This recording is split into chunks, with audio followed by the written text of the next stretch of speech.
بسم اللہ الرحمن الرحیم مولا صلی وسلم دائما ابدا علی حبیبک خیر الخلق کلہم یا رب بالمصطفیٰ بلغ مقاصدنا واغفر لنا ما مضى یا واسع الکرم۔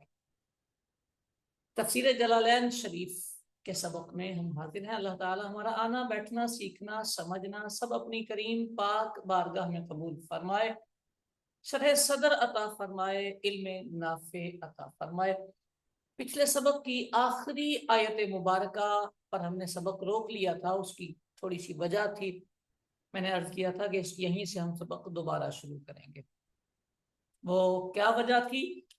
تفسیر میں ترکیب بیان کی گئی ہے۔ آیت مبارکہ یہ ہے، ان اللہ لا یستحیی ان یضرب مثلا ما بعودۃ فما فوقها۔ یہ آیت مبارکہ ہے۔ اس آیت مبارکہ کی ترکیب مفسر نے کی ہے۔ اب اس ترکیب میں کیا کیا صورتیں ہیں، پہلے میں ترکیب کر کے آپ کو دے دیتا ہوں، کاپی پین پکڑ لیں آپ، تاکہ آپ کو آسانی ہو جائے اور آپ آسانی سے بات سمجھ جائے۔ اگر ہم یضربا کا معنی کرتے ہیں دینا، مثال دینا، اس کا ایک ہی مفعول آئے گا، دوسرا مفعول اس کا نہیں آئے گا۔ اگر یضربا کا معنی ہم کریں گے دینا تو پھر اس کا ایک ہی مفعول آئے گا، مثال دینا۔ اب ہم اس اعتبار سے کرتے ہیں کہ یضربا کا معنی یضربی ہے، ٹھیک ہے۔ اب ترکیب کیا ہوگی؟ مثلا موصوف اور ما اس کی صفت، موصوف صفت مل کے یہ بنے گا مبین، اور بعودۃ فما فوقها، یہ معطوف علیہ ہے، یہ فا عاطفہ ہے، ما موصولہ ہے، فوقها مضاف مضاف الیہ ہو کے مرکب اضافی ہو کے یہ مفعول فی بنے گا، اس کے پیچھے ثابتہ فعل آئے گا، ہوا اس کا فاعل، یہ سارا مفعول جملہ فعلیہ ہو کر صلہ، موصول صلہ مل کر یہ معطوف، معطوف اور معطوف علیہ مل کر یہ عطف بیان۔ اگر آپ کے پاس جلالین شریف مکتبۃ المدینہ والی ہے، آپ نے وہاں دیکھا ہوگا کہ بعودۃ کے اوپر لکھا ہوا ہے، یہ مثلاً کا عطف بیان ہے۔ جو جلالین شریف مکتبۃ المدینہ والی ہے اس کے اوپر لکھا ہوا ہے عطف بیان لمثلا، یہ مثلاً کا عطف بیان، تو وہ جو عطف بیان ہے وہ اس ترکیب کے مطابق، یہ پوری ترکیب اس کی ہو گئی۔ ایسے اب عطف بیان اور مبین مل کر یضرب کا مفعول بن جائے گا۔ اس کو ایک ہی مفعول چاہیے تھا، فعل فاعل مفعول مل کے جملہ فعلیہ بن جائے، یہ بات آسان ہو جائے گی۔ یہ ایک ترکیب ہو گئی ہماری، ٹھیک ہے۔ یہ یاد رکھنا ہے، یہ میں نے بتایا اس لیے ہے کہ صاحب کتاب نے یہ والی ترکیب نہیں کی، مفسر نے یہ والی ترکیب نہیں کی، لیکن محشی نے، مکتبۃ المدینہ مدینہ العلمیہ والے محشی نے یہاں پر اس کو عطف بیان لکھا ہے، ٹھیک ہے۔ اب چلتے ہیں دوسری ترکیب کی طرف، امید ہے یہ بات آپ کو سمجھ آ گئی۔ دوسری ترکیب یہ ہے کہ یضرب بمعنی یجعل، جعل یجعل متعدی دو مفعول ہوتا ہے، اس کے دو مفعول آتے ہیں، سمجھ آئی بات؟ اب یہ یاد رکھنا ہے کہ اس کے دو مفعول آنے ہیں، تو یہ بنے گا مثلا موصوف، ما اس کی صفت، موصوف صفت مل کے مفعول اول، بعودۃ فما فوقها پورا معطوف معطوف علیہ مل کے مفعول ثانی، مفعول اول مفعول ثانی اور فعل پہ ہوا اس کا فاعل مل کے جملہ فعلیہ مکمل، ٹھیک ہو گئی بات؟ اب یہ ترکیب آسان لگ رہی ہے ہمیں کہ یجعل فعل ہو گیا، اس کا معنی ہوتا ہے بنانا. اللہ کسی بھی مثال کو مچھر یا اس سے زائد کی بنا دے، تو اس میں کوئی حرج کی بات نہیں ہے، دو مفعول ہمارے بالکل واضح کے لیے. اب اس ترکیب میں آپ نے دیکھا ہے مثلا مفعول بن رہا ہے، ما اس کی صفت بن رہا ہے، اور اگلا بعودۃ فما فوقہا اس کا مفعول ثانی بن رہا ہے. اب میں آپ کو کتاب دکھاتا ہوں، آپ نے کتاب میں توجہ کرنی ہے اور آپ کو ایک پوائنٹ سمجھ آئے گا، آپ نے اس پوائنٹ پر فوکس کرنا ہے، سمجھنا ہے. دیکھیں یہ میں نے آپ کے سامنے کتاب کھولی ہے، میرے بچوں کو نظر آ رہی ہے؟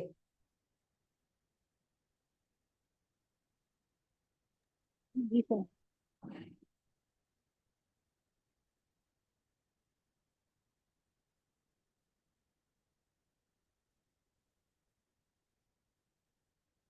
جی کہتے ہیں ان اللہ لا یستحیی ان یضرب ای یجعل، یعنی مفسر یہ بتا رہے ہیں کہ یہ یضرب جو ہے وہ یجعل کے معنی میں ہے. ٹھیک ہے جی. اب آگے مثلا یہ مفعول اول بنے گا، یجعل کا مفعول اول بنے گا، موصوف کو ہی بتاتے ہیں، موصوف ہی مفعول بنتا ہے، باقی جو اس کی صفت ہوتی ہے وہ تو اس کے تابع ہوتی ہے. یہاں تک بات ہوگی. آگے ہے ما، تو یہ جو ما ہے اس کے بعد لکھا ہے نکرۃ موصوفۃ بما بعدہا. یہ نکرۃ موصوفۃ بما بعدہا ہے، اس کا مقام مفعول اول کے ساتھ، یعنی یہ جو تفسیر ہے اس نے پیچھے رہنا تھا مفعول اولن کے ساتھ، مفعول اول ان کے ساتھ. یعنی مثلا مفعول اول ہے اور یہ نکرہ ہے، یہ اپنے مابعد کا موصوف ہے. یہ بات، یہ نکرہ ہے اور اس کا یہ موصوف ہے، یہ بتانا تھا مفسر نے. تو یا تو سہو کاتب ہوا ہے یا مس پرنٹنگ ہوئی ہے، جو بھی ہوا ہے یہ جملہ آگے چلا گیا ہے، یہ تفسیر پیچھے آنی تھی ماں سے پہلے. ٹھیک ہو گئی بات؟ آگے لکھا ہے مفعول ثانٍ، یہ بھی یہاں نہیں آنا، یہ آنا ہے یہاں بعودتن کے بعد. سمجھ آئیے بات؟ بعودتن مفعول ثانی ہے. امید ہے یہ بات بھی آپ کو سمجھ آ گئی ہوگی. یعنی اس مقام پر عبارت میں اونچ نیچ ہوئی ہے، عبارت مطلب مکس ہی ہو گئی ہے، تھوڑی سی وہاں سے ٹکڑا ملا اور دونوں جڑ گئے ہیں. آپ نے ان کو الگ الگ کر دینا. میں پھر بتاتا ہوں، نکرۃ موصوفۃ بما بعدہا، اس نے ما سے پہلے چلے جانا ہے، بلکہ اس کے آگے ہے ای مثل کانا، یہ بھی اس کے ساتھ ہی ہے، ماں سے پہلے نہیں، بلکہ یہ ماں کے بعد ہے، سوری یہ ماں کے بعد. ٹھیک ہوگی بات؟ میں پوری عبارت لکھ دیتا ہوں. مثلا مفعول اول نکرۃ موصوفۃ بما بعدہا، یہ یوں ہے. آگے ہے ما ای مثل کان او زائدۃ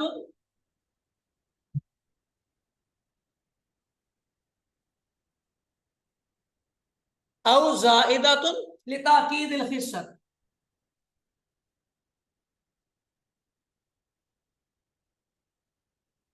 اب یہ بھی قرآن پاک کا لفظ ہے، یہ بھی قرآن پاک کا لفظ ہے. سمجھ آئی؟ فما بعدہا مفعول ثانی، فما بعدہا المفعول الثانی، یہ یوں عبارت ہے. ٹھیک ہے. آگے ہے بعودۃ،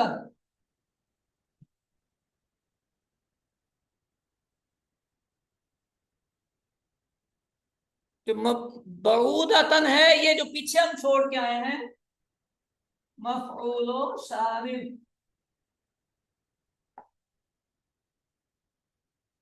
یہ وہ والا لفظ آیا یہاں، پھر آگے پوری بات چلتی چلی جائے گی۔ مطلب کیا بنتا ہے دیکھیں، آپ پوری عبارت کو سمجھ رہے ہیں آپ، اللہ تبارک و تعالی حیا نہیں فرماتا کہ وہ کسی بھی مثال کو بعودا یا اس سے اوپر کا بنائے۔ مثلا یہ مفعول اول ہے اور یہ نکرہ ہے، اپنے ماں باپ سے موصوف ہے، لفظ ماں یعنی ای مثلا کانا، یہ ماں کا ترجمہ کیا ہے انہوں نے۔ ماں جب کسی نکرہ کی صفت بنتا ہے تو اس کی نکارت میں، اس کے نکرہ ہونے میں یہ اضافہ کرتا ہے، ٹھیک ہو گئی؟ تو یہ اسی لیے کہا ای مثلا کانا، کوئی سی بھی مثال، مثلا ویسے ہی نکرہ ہے، اس میں مزید نکارت پیدا کی گئی، کوئی سی بھی مثال، یہ اس کا ترجمہ کرتا۔ اب زائدہ تاکید الخصت، یا اس کے گھٹیا پن میں کی تاکید کے لیے یہ ما زائدہ، یا یہ ما زائدہ ہے، یہ دوسری ترکیب ہے اس ما کو زائدہ کرنے والی۔ اچھا، اس اعتبار سے کہ یہ ما زائدہ ہے تو ما بعد مفعول ثانی، اس کے ما بعد جو چیز ہے یہ مفعول ثانی بنے گا، یعنی یہ مفعول اول، یہ ما زائدہ اور یہ مفعول ثانی بنے گا۔ یہ بھی ٹھیک ہو گئی ترکیب، یہ تیسری ترکیب تھی، ٹھیک ہے؟ ایک ترکیب میں ان دونوں کو موصوف صفت بنایا ہے اور اس کو مفعول ثانی بنایا ہے، دوسری ترکیب میں اس کو مفعول اول بنائیں گے، اس کو صفت نہیں بنائیں گے، زائدہ بنائیں گے، اور اس کو مفعول ثانی بنائیں گے، ٹھیک ہو گئی؟ اور بعودتن جو ہے یہ مفعول ثانی ہے، کیونکہ یجعل جو ہے یہ دو مفعولوں کو چاہتا ہے تو یہ اس کا مفعول ثانی۔ ہاں، یدربا والی ترکیب آپ کریں گے تو پھر یہ عطف بیان بنے گا، لہذا محشی دو سے تین محشی جس مقام پہ لڑکھڑایا ہے وہ یہ تھا کہ ترکیب ضربہ والی ہونی تھی جس پہ عطف بیان کا ذکر کرنا تھا، لیکن مفسر نے یجعلو والی کی ہے، پھر بھی محشی نے کہہ دیا ہے کہ یہ عطف بیان۔ کلیئر ہو گئی بات؟ اب چلوں آگے۔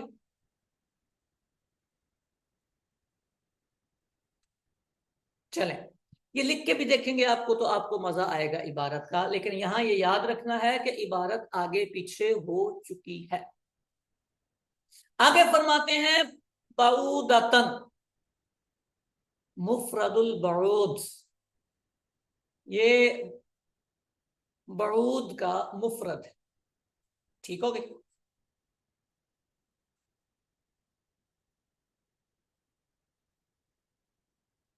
میری آواز سلو ہے؟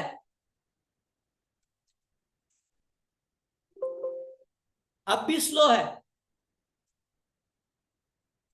توبہ توبہ توبہ، ایسا کیسے ہو سکتا ہے بیٹے؟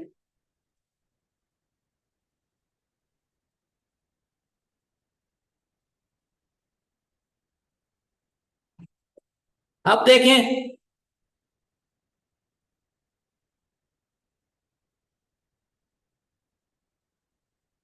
بعض علماء کہہ رہے ہیں ٹھیک ہے، چلیں ٹھیک ہو گیا، تھوڑی سی توجہ کر لیں۔ ہوا صغار البق، یہ چھوٹے چھوٹے مچھر ہوتے ہیں، تو بعودا یہ بعود کا مفرد ہے۔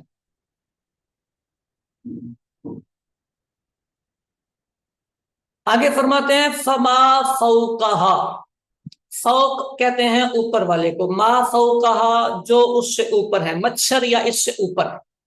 اب اس کے دو معنی بنتے ہیں، ایک بنتا ہے مچھر اور اس سے بڑا، اللہ تعالیٰ اس سے حیا نہیں فرماتا کہ وہ کسی بھی چیز کو وہ مثال مچھر یا اس سے کسی بڑی چیز کو بنائے، اللہ تعالیٰ مچھر یا اس سے بڑی چیز کو مثال بنائے، تو اس اعتبار سے ما فوقہا میں یہ آتا ہے کہ یہ بڑا۔ لیکن سیاق کلام کے اعتبار سے اگر ہم دیکھیں، انداز کلام کے اعتبار سے، تو ما فوق جو ہے وہ یہ فوقیت قصت میں ہونی چاہیے، حقارت میں، کیونکہ انہوں نے اعتراض یہ کیا تھا کہ اللہ یہ چھوٹی چھوٹی چیزوں کی مثال کیوں بیان فرماتا ہے. اب انہیں کہا جا رہا ہے کہ اللہ تعالیٰ اس سے حیا نہیں فرماتا کہ وہ مچھر یا اس سے بھی کوئی حقیر چیز کی مثال بیان فرمائے. اللہ اس سے حیا نہیں فرماتا. تو یوں اکبر منہا مفسر نے تفسیر کی ہے تو اس کے دو پہلو بنتے ہیں، ایک تو مقدار میں بڑی اور ایک خصت میں بڑی. تو دونوں اعتبار سے اس کو ذہن میں رکھیے گا.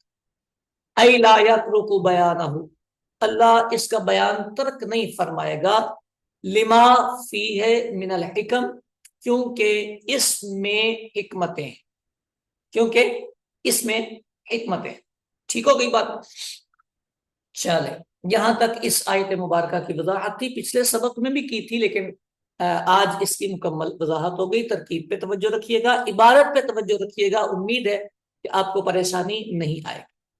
آگے ارشاد فرمایا فَأَمَّا الَّذِينَ آمَنُوا فَيَعْلَمُونَ أَنَّهُ أَيْ الْمَثَلُ الْحَقُّ الثَّابِتُ الْوَاقِعُ مَوْقِعَهُ. اما حرف شرط ہے، بہرحال کے معنی میں آتا ہے. بہرحال وہ لوگ جو ایمان لائے، بہرحال وہ لوگ جو ایمان لائے. یہاں کیا ہوتا ہے، تھوڑی سی ترتیب آپ کو سمجھانی ہے تاکہ آپ کو زندگی میں کام آئے. زندگی کے بہت سے مقامات پر یہ اما آتا ہے. اما کا کوئی مشکل پیرائے میں مفہوم نہیں ہوتا، نہ ترکیب اس کی مشکل ہوتی ہے، بس زندگی میں ایک دفعہ اس کو سیکھ لینا ہوتا ہے. یہ اما ہوتا ہے.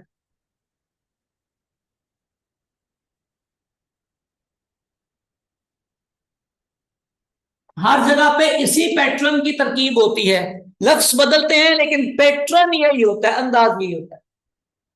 اما ہوتا ہے، یہ حرف شرط ہوتا ہے اور یہ اس میں شرط بما شرط کو ہضم کر کے بیٹھا ہوتا ہے. یعنی یہ اما جو تھا نا، یہ پورا یوں تھا مہما یکم من شیء، یوں مہما یکن شیء. مہما اس میں شرط ہے. ٹھیک ہو گئی؟ مہما اس میں شرط ہے. یکن فعل ناقص ہے، فعل تام کر دیں اس کو. یہ فعل تام ناقص نہیں لیا ہم نے، تام ہے. شیء اس کا فاعل. یہ فعل فاعل مل کر جملہ فعلیہ، اور جملہ فعلیہ ہو کر یہ بنتا ہے شرط. یہ اس میں شرط، یہ شرط بن گئے. آگے جو ہے الذین آمنوا، یہ موصول صلہ مل کر مبتدا، اور یعلمون انہ الحق، یہ جملہ فعلیہ ہو کر خبر. مبتدا اور خبر مل کر جملہ اسمیہ ہو کر جزا. یہ جہاں بھی اما آئے گا آپ کو یہی ترتیب ملے گی کہ یہ والا پورا محذوف نکلے گا شرط کا پیٹرن، اور اس کے اگلا جو جملہ ہے وہ جزا کا ہوگا. یہ جزا یہاں سے شروع ہوتی ہے اور آگے پورا جملہ جزا بنتا ہے، مبتدا اور خبر مل کر. یہ ہر جگہ یہ ایسا ہوگا. اب یہاں ایک پوائنٹ سے توجہ والا ہوتا ہے، جب وہ کرتے ہیں اس پورے کو غائب کر کے اس کی جگہ پر اما لگاتے ہیں. شرط پوری غائب ہو گئی اور اما لگا، تو پہلے یہاں سے جزا شروع ہو رہی تھی تو فا لگ گیا تھا یہاں پر. اب جب اما آیا تو اما کے ساتھ فا جزائیہ، یہ بھی حرف ہے اور یہ بھی حرف ہے، تو اس فا کو یہاں سے ہٹاتے ہیں اور مبتدا کی بجائے پھر خبر پر فا لگاتے ہیں. یعنی فا کا مقام چینج کر دیتے ہیں، کیونکہ وہ جو پیچھے شرط تھی وہ پوری غائب ہو گئی اور اس کی جگہ پر حرف شرط آیا. حرف شرط کے ساتھ ہی متصل فا جزائیہ آ جائے تو ان کو اچھا نہیں لگتا، وہ کہتے ہیں گیپ ہونا چاہیے. اگر تو جملہ پورا لکھا ہوتا نا، اگر یوں ہوتا تو فا یہاں پہ آتا، اگر یہ یوں ہوتا تو فا یہاں پہ آتا کہ اس میں شرط اور فا جزائیہ کے درمیان یہ فاصلہ موجود تھا تو کافی ہو جاتا. لیکن اب مسئلہ یہ ہوا ہے کہ یہ بیچارہ غائب ہو گیا اور یہ آ گیا حرف شرط. حرف شرط کے فوراً بعد جزائیہ آ رہا تھا، انہوں نے اس کو یہاں سے ہٹایا اور اس کی خبر پر ڈال دیا. یہ کئی مقام پہ آپ کو کام آئے گا. اما زید فقائم، اما زید فقائم، تو زید مبتدا ہے، قائم خبر. فا مبتدا اور خبر کے درمیان وہ کہتے ہیں نا مجبوری میں لایا ہوا ہے. یہ بات سمجھ آ رہی ہے آپ کو؟ سمجھائی ترکیب اس لیے ہے کہ بعض بچے اس مقام پہ کنفیوز ہو جاتے ہیں. فا جزائیہ یہاں سے شروع ہو رہا ہے تو وہ کہتے ہیں آگے جزا ہے، تو پھر یہ کیا بن رہا ہے؟ یہ جزا یہاں سے شروع ہو رہی ہے، فا آگے گیا ہوا ہے، اما میں یہ آگے چلا جاتا ہے. اوکے چلیں، کیا یاد کریں گے آپ؟ فَيَعْلَمُونَ أَنَّهُ الْمَثَلُ الْحَقُّ الثَّابِتُ الْوَاقِعُ مَوْقِعَهُ.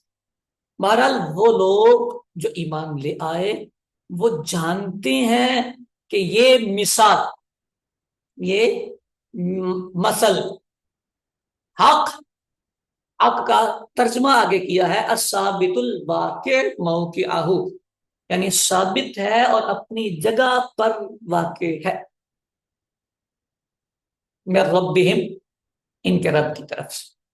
ایمان والے جانتے ہیں کہ یہ مثال ان کے رب کی طرف سے حق یعنی ثابت اور اپنے مقام پر وارد ہوئی ہے. ٹھیک ہو گئی؟ وہ اما الذین کفروا، باہر کیف وہ لوگ جنہوں نے کفر کیا، فیقولون وہ کہتے ہیں ما ذا اراد اللہ بہذا مثلا. اس کی بھی ترکیب میں کروا دوں آپ کو تاکہ آپ کا مسئلہ آرام سے سیدھا ہوتا چلا جائے. تھوڑی تھوڑی قرآن پاک کی عبارت پہ توجہ کریں تو بڑی دلچسپ چیزیں اور نکات اس میں ملتے ہیں. یہ ہے ما ذا اراد اللہ بہذا مثلا. ٹھیک ہے، یہ ما استفہامیہ ہے، ما استفہامیہ، مسموک، ما اسمو کا، تو یہ ما استفہامیہ مبتدا، ما استفہامیہ مبتدا ہی بنتا ہے. ذا یہ آپ کے لیے ایک نئی بات ہے کہ یہ اس میں موصول ہے، یہ ذا اس میں موصول ہے، الذی کے معنی میں استعمال ہوا. یہ آپ کے لیے نئی بات ہے کیونکہ آپ نے جتنے اس میں موصول یاد کیے ہوں گے اس میں ذا نہیں آیا ہوگا، الذی آیا ہے، اللذا نہیں آیا ہے، ذا نہیں آیا. تو یہاں پہ یہ ذا اس میں موصول الذی کے معنی میں. ٹھیک ہو گیا؟ یہ ہو گیا موصول. ارادہ فعل، لفظ اللہ اس میں جلالت فاعل، با جار، ھذا ممیز، مثلا تمییز.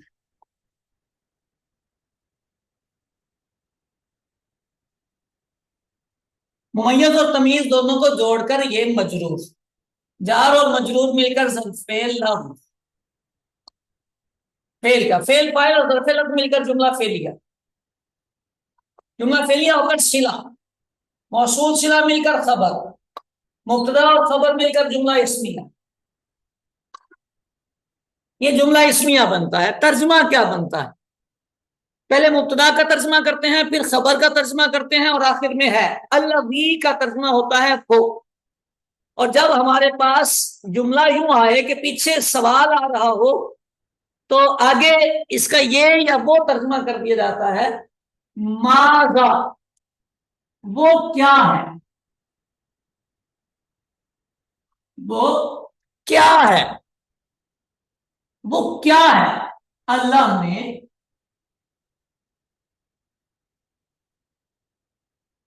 اس مثال کے ذریعے جو ارادہ فرمایا وہ کیا ہے. اللہ نے اس مثال کے ذریعے جو ارادہ فرمایا وہ کیا چیز ہے؟ اللہ نے اس مثال کے ذریعے جس کا ارادہ فرمایا. ٹھیک ہو گئی؟ ماں کی ذا کی طرف جو ضمیر لوٹ رہی ہے وہ یہاں سے مفعول کی ضمیر ہے جو حذف ہوئی ہے، جس کا ارادہ فرمایا اسی کا ترجمہ ہو رہا. یہ ترکیب ہے اس کی، چونکہ مفسر نے کی ہے تو میں نے اس لیے بورڈ پہ لکھ کے آپ کو سمجھائی ہے کہ آرام سے آپ کو پوری بات سمجھ آ جائے. وہ کیا ہے اللہ نے جس کا اس مثال کے ذریعے ارادہ فرمایا. تو یہاں آپ نے توجہ کر لی ہے، ترجمہ بھی سیٹ ہو گیا ہے اور مضمون بھی درست ہو گیا ہے. اب آ جائیں مفسر کے پاس. مفسر یہاں سے کیا ارشاد فرماتے ہیں؟ مفسر کہتے ہیں یہ جو مثلا ہے یہ تمییز ہے ہاذا کی، ای بہذا المثل. اگر یہ یہاں معرفہ لکھا ہوتا تو پھر اس میں اشارہ مشار الیہ بن جاتا. اب ترجمے میں یہ اسی مقام پر تھا، لیکن ہاذا کے آگے یہ نکرہ تھا تو اس اور حالت نسبی میں تھا، اس کو تمییز بنایا ہے. ٹھیک ہے، مفسر نے کہا ہے یہ تمییز ہے، یعنی ترجمہ بنے گا بہذا المثل، اس مثال کے ذریعے. ٹھیک ہو گئی. آگے ترکیب کہتے ہیں وما استفہام و انکار، ما استفہام انکاری، مبتدا مبتدا بنے گا. ما استفہام انکاری ہے اور یہ مبتدا بنے گا. اور وذا بمعنی الذی، ذا بمعنی الذی ہے، بصلت ہی خبر ہو، اپنے صلے کے ساتھ مل کر خبر بنے گی. یعنی ایو فائدۃ فیہ، ان کے پوری بات کا مطلب یہ بنتا ہے ماذا اراد اللہ بہذا مسئلہ کا، اس میں کیا فائدہ ہے، اس میں کیا فائدہ ہے. ٹھیک ہو گئی بات، یہ ان کی پوری بات کا مضمون بنتا ہے. قال اللہ تعالی فی جوابہم، اللہ کریم نے ان کے جواب میں ارشاد فرمایا یضل بہ ای بہذا المثل کثیرا عن الحق لکفرہم بہ، اللہ اس مثال کے ذریعے بہت سارے لوگوں کو حق سے ان کے انکار کی وجہ سے ہٹا دے گا. اللہ تعالی اس مثال کے ذریعے بہت سارے لوگوں کو حق سے ان کے کفر کی وجہ سے ہٹا دے گا. اگر میرے ترجمے پہ آپ غور کریں گے تو انل حق کس کے متعلق ہے، یہ بات آپ کو سمجھ آ جائے گی. یضل عن الحق، حق سے گمراہ کر دے گا. سمجھ آئیے. اور لکفرہم بھی اسی کے متعلق ہوگا، اسی لیے میں نے ترجمہ اس کے ساتھ جوڑا. ٹھیک ہو گئی. ہاں جی. وَيَهْدِي بِهِ كَثِيرًا مِنَ الْمُؤْمِنِينَ لِتَصْدِيقِهِمْ بِهِ، اور اسی مثال کے ذریعے مومنین میں سے کثیر لوگوں کو اس کی تصدیق کرنے کی وجہ سے ہدایت دے گا. یعنی اس طرح کی مثالیں ذکر کرنے میں مقصد یہ ہے کہ لوگ اس کی تصدیق کریں. ہاں اللہ نے فرمایا، ٹھیک فرمایا، تصدیق کریں گے تو ہدایت میسر آئے گی. اور پھر اگر اس میں مطلب سوچیں گے کیوں آئی ہے، کیا آیا ہے، ایسی مثالیں تو نہیں ہونی چاہیے، یہ نہیں ہونا چاہیے، وہ نہیں ہونا چاہیے، تو پھر گمراہی مقدر ہوگی. اللہ تبارک و تعالیٰ کے دیے ہوئے احکام میں اطاعت مقدم ہوتی ہے. اسے کہتے ہیں امر تعبدی. نہ بھی سمجھ آئے آمنا صدقنا کہنا یہ ضروری ہوتا ہے. ٹھیک ہو گئی. آگے فرمایا وما یضل بہ الا الفاسقین، اور وہ اس کے ذریعے صرف فاسقین ای الخارجین عن طاعتہ، جو اس کی اطاعت سے نکل گئے ہیں، ان کو گمراہ فرماتا ہے. یعنی اس آیت کے ذریعے اس مثال کے ذریعے صرف فاسقین کو ہی گمراہ فرماتا ہے. ٹھیک ہو گئی بات، جو اس کی اطاعت نہیں کرتے، اس کی بندگی نہیں کرتے. ٹھیک ہو گیا. اللہ اللہ. آگے فاسقین کی صفت بیان کرنے لگے ہیں. الذین ینقضون عہد اللہ، الذین کے بعد لکھا ہے نعتن، یہ الذین صفت بنے گا. یہاں پہ ایک توجہ تھوڑی سی آپ کر لیں. یہ جو پیئرز آتے ہیں، جیسے موصوف صفت آ گیا، مضاف مضاف الیہ آ گیا، حال ذو الحال آ گیا، عطف